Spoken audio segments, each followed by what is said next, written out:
बिस्मिल्लाहिर्रहमानिर्रहीम। आज बेटे वो अचानक ही प्रोग्राम बना है, तो मैंने ये सोचा कि हमारी ज़िंदगी का जो दीन इस्लाम लाने के बाद जो सबसे अहम फ़र्ज़ है वो है नमाज।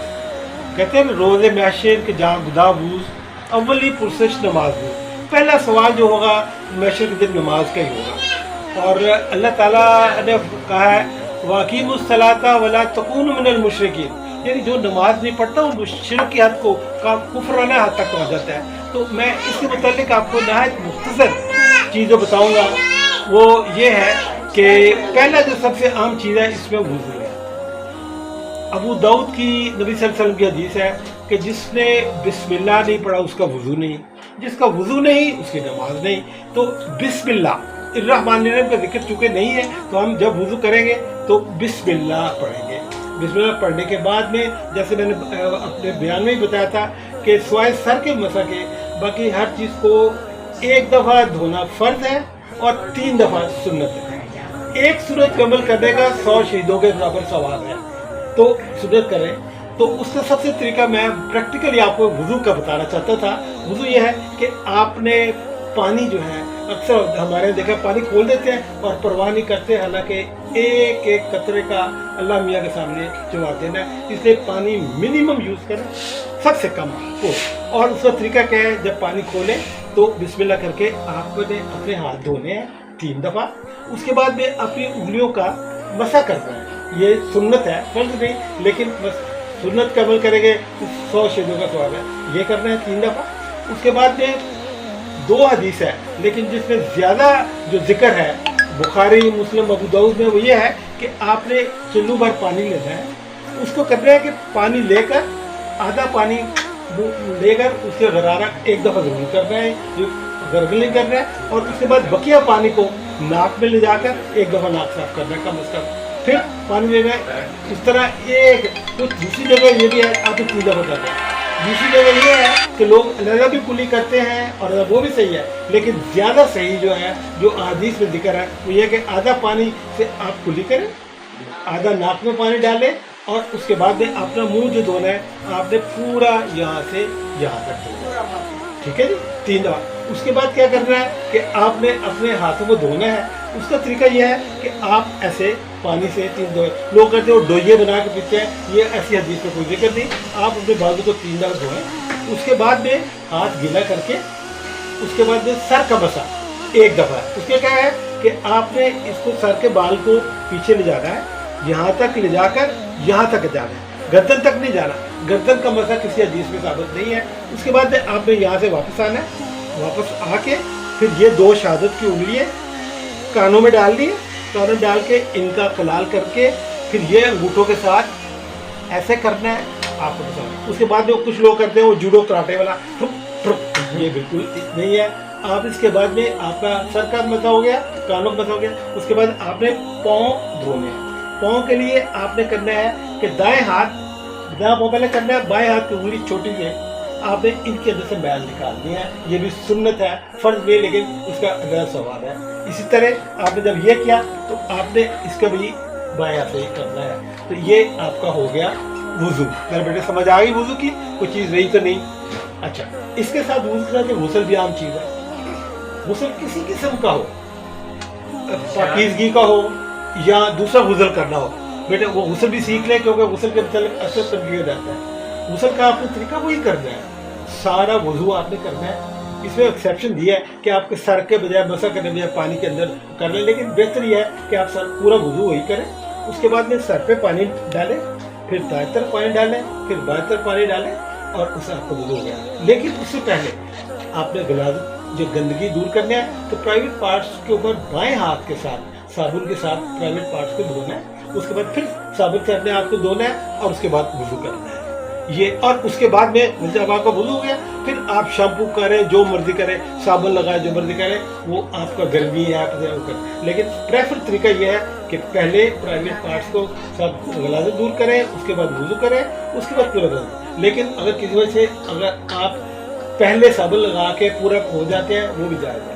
लेकिन नबी सल्लल्लाहु अलैहि वसल्लम की सुन्नत के मुताबिक पहले वुज़ू, उसके बाद में जो है वो अपना शावर और उसके बाद साबुन बाद में लगा लें, जितना मर्जी करें। ये बेटे दो अहम चीज़ें हैं जो हमको वुज़ू और नमाज उसके दिक्कत है। नमाज मैं बहुत मुख्तसर बताऊंगा कि माशाल्लाह हम सब पढ़ते हैं नमाज, लेकिन मेरे बेटे नमाज का जो मकसद क्या है कि हम इसको समझें। Actually it's a communication between you and Allah. You are talking to Allah and Allah is responding to your call also.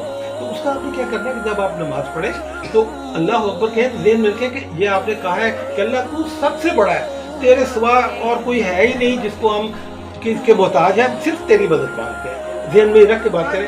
उसके बाद जब आप पढ़ें अल्हम्दुलिल्लाह शुरू करें तो आपको इसका जिस्ट पता होना चाहिए। ये कब नहीं, ये गलत है। आपको अल्हम्दुलिल्लाह का सेंट्रल आइडिया पता रखिए।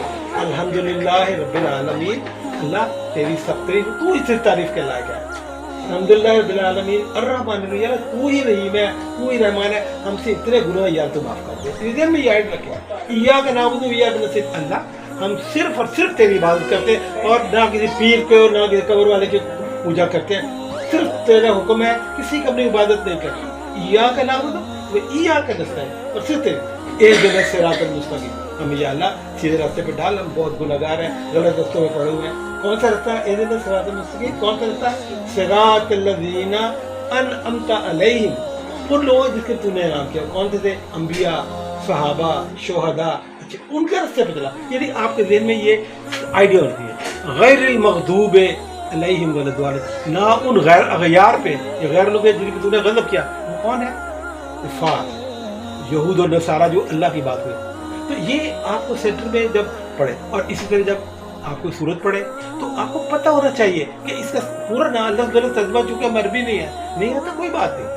आप छोटी से छोटी कोई सूरत लें, मसलन वल अस्र, तो अल्लाह ताला वल पढ़े, वल अस्र इन्नल इंसान लफी खुस्र।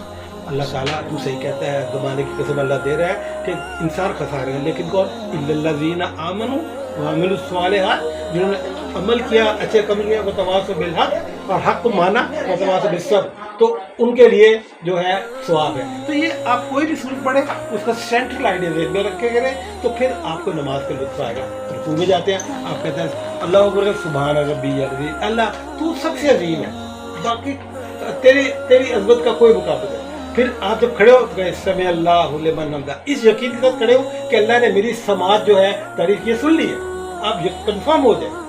रब्बना वलकल हम, ये थोड़ा सा अगर आप कहेंगे तो समी अल्लाहु लिमन हमिदा का रब्बना वलकल हम भी कह दें, और रब्बना वलकल हम तो हमदन कसीरन तय्यबन मुबारकन, ये लंबी है। तो उसका ये एडवांटेज है कि आप फौरन सजदे नहीं जाएंगे, वरना ये होता है आधा पड़ा फौरन बगैर सजदे, तो आदमी क़याम की हालत में सही है। रुकू में जाए तो जब सुभान रब्बियल आला, अल्लाह तू सबसे आला है और तेरा कोई मुकाबला नहीं। फिर आप जब बैठे तो फिर आप रब्बे अग़फ़िरली, रब्बे अग़फ़िरली, रब्बे अग़फ़िरली 3 दफ़ा ये कहें। उसका ये एडवांटेज है कि आप एक बार दूसरे धर्म से सजदा नहीं करेंगे। ऐसी नमाज को नबी सल्लल्लाहु अलैहि वसल्लम ने कहा कि को जैसे टोके मारता है वो नहीं होगी। अगर आप सिर्फ ये 3 दफ़ा कहें ना, और भी है नमाज लेकिन आसान है, रब्बे अग़फ़िरली, रब्बे अग़फ़िरली, रब्बे अग़फ़िरली, तो आपको वक़्फ़ा मिल गया। और इसी मुतालिक हदीस है, मेरे नबी सल्लल्लाहु अलैहि वसल्लम ने फरमाया कि जब बंदा ये कहता है रब्बे अग़फ़िरली, अल्लाह मुझे माफ़ कर दे, तो अल्लाह फरिश्तों को कहता है, फरिश्तों तुम गवाह रहना, मेरा बंदा मुझको रब मानता है और इससे मुझसे मग़फ़िरत दुआ मांगी है, मैं तो बता रहा हूँ मैंने इसको माफ़ कर दिया। कितनी बड़ी बात है ये। और उसका एडवांटेज ये है कि आप जब बैठेंगे तो आपको जो है वो टाइम भी मिल जाएगा, सजदा फ़ौरन नहीं करेंगे तो आपका नमाज भी नहीं। इसी तरह आपने दूसरी 4 रकात पढ़नी है तो ये बेटे है। इस तरह अत्तहियात जब पढ़े तो आपको सेंट्रल आइडिया दे दो कि क्या आप कह रहे हैं। दुरूशी पढ़े, दुरूशी की छोटी सी गलती मैं बता दूं कि हमने अक्सर ख्याल नहीं करते अल्लाह सल्लल्लाहु मोहम्मद वला आले मोहम्मद वला आले, अगर कहते वला आले मोहम्मद, कल्ला दुरूद नबी पर भेजना, कितना फ़र्क पड़ गया। वला आले मोहम्मद, नबी ने दुरूद पर भेजा, अल्लाह हम ये क्या नौज़ुबिल्लाह कुफर है। व अला आले कह रहा है, लोग कहते हैं वला आले मोहम्मद, या अल्लाह दुरूद भेज, लेकिन अल्लाह के नबी पर दुरूद भेजना। तो कोशिश करें व अला आले मोहम्मद, ठीक है जी। इस तरह रब जअलनी की पढ़ते हैं, अल्लाह रब जअलनी है, रब को जीम से मिलाना है, या रब अजलनी के नहीं कहते रब जअलनी, रब जअलनी कहते हैं। और एक तो ये दुआ है जो हम पढ़ते हैं रब जअलनी की, लेकिन ये ज़रूरी नहीं है। آپ اور بھی بہت سی دعائیں منقول ہیں. اگر فرض کیا آپ کے پاس نہیں ہے تو آپ ربنا آتنا بھی پڑھ سکتے ہیں. اگر ٹائم ہے تو ربی جعلنی بھی پڑھیں, ربنا آتنا پڑھیں. یہ دعائیں پڑھنی ہے. اور اس کے بعد میں میرے بیٹے, جب آپ کی نماز ختم ہو جائے, جیسے میں نے کہا کہ خشوع ہے, قد افلح المومنون, کون فلاح پائے مومن, الذین هم فی صلاتہم خاشعون, جن کی نماز میں خشیت ہے, کانسنٹریشن ہے, توجہ ہے, صرف وہ فلاح پائیں گے. یہ نہیں کرو الحمدللہ السلام علیکم نماز پوری. میں کہتا ہوں بیٹے صرف آپ اسٹوڈنٹس ہیں, کوئی اسکول جا رہا ہے, کوئی کالج جا رہا ہے, ٹائم نہیں ہے, آپ صرف فرض نماز پڑھیں, لیکن پڑھے وہ جو میرے نبی نے پڑھی ہے. یہ نہیں کہ 12 رکعتیں زور کی ضرور پڑھنی ہے, تو چاہے وہ نہ سمجھ آ رہی ہے نہ سجدہ دے, 4 فرض پڑھ لیں. اگر آپ کو پتا ہے کہ آپ کا ہوم ورک رہ گیا ہے, آپ کی بس جا رہی ہے, آپ نے کالج میں کھڑی ہیں, تو 4 فرض پڑھ لیں, لیکن پڑھے اس طرح جو میرے نبی نے پڑھی, پورے سکون اطمینان سے بیٹھ کے ایک ایک سینٹر, ہر جو پڑھ رہے ہیں اس کا سینٹر لا دیا کم از کم آپ کے ذہن میں کہ آپ کیا کہہ رہی ہیں, کیا اللہ سے آپ کیا کمیونیکیٹ کر رہے ہیں. تو یہ بیٹے بہت امپورٹنٹ ہے. اور اس کے بعد میں اگر وقت ہو تو نماز ختم ہونے کے بعد آپ تھوڑی دیر بیٹھ جائیں. کہتے ہیں جتنی دیر آپ نماز کے بعد بیٹھ رہتے ہیں, ہزاروں نہیں لاکھوں کے حساب سے فرشتے نازل ہوتے ہیں, اور وہ اللہ سے کیا دعا کرتے ہیں کہ اللہ میرے بندے پہ رحم کر, اے اللہ میرے بندے کو معاف کر دے. تو جتنا آپ کو ٹائم ملے تھوڑی دیر کے لیے بیٹھ کے اللہ کا ذکر کریں اور دعا مانگیں. اور اینڈ نوٹ پہ on a lighter mood, just to make you laugh, میں کہتا ہوں کہ دعا ضرور مانگے, لیکن کہتے ہیں کہ ایک امام صاحب مسجد میں جماعت ہو رہی تھی, تو امام صاحب نے ہاتھ اٹھا کے دعا مانگے. ایک پیچھے سے پٹھان بولا, خوچا خان صاحب امام صاحب ہمارے لیے دعا مانگو, ہمارا رزق میں برکت ہو جائے. وہ امام سے دعا مانگ رہے, ایک بندہ اٹھ کھڑا, انہوں نے کہا نا دعا مت مانگ رہا. اس نے کہا جی کیوں؟ انہوں نے کہا جی اس کا تو کفن بنانے کا کاروبار ہے, تو کاروبار میں اس کا کفن بنانے کا کاروبار ہے, اس کی بس دعا مانگے. تو یہ تو خیر میں ایسے مذاق بتا رہا ہوں. تو نماز کے لیے اس کے بعد پڑھ کے دعا مانگے, انشاءاللہ جو آپ دعا مانگے گی اللہ تعالیٰ قبول کرے گا. وآخر دعوانا الحمدللہ رب العالمین. بس بیٹے یہ آپ کو دو چیزیں سمجھا.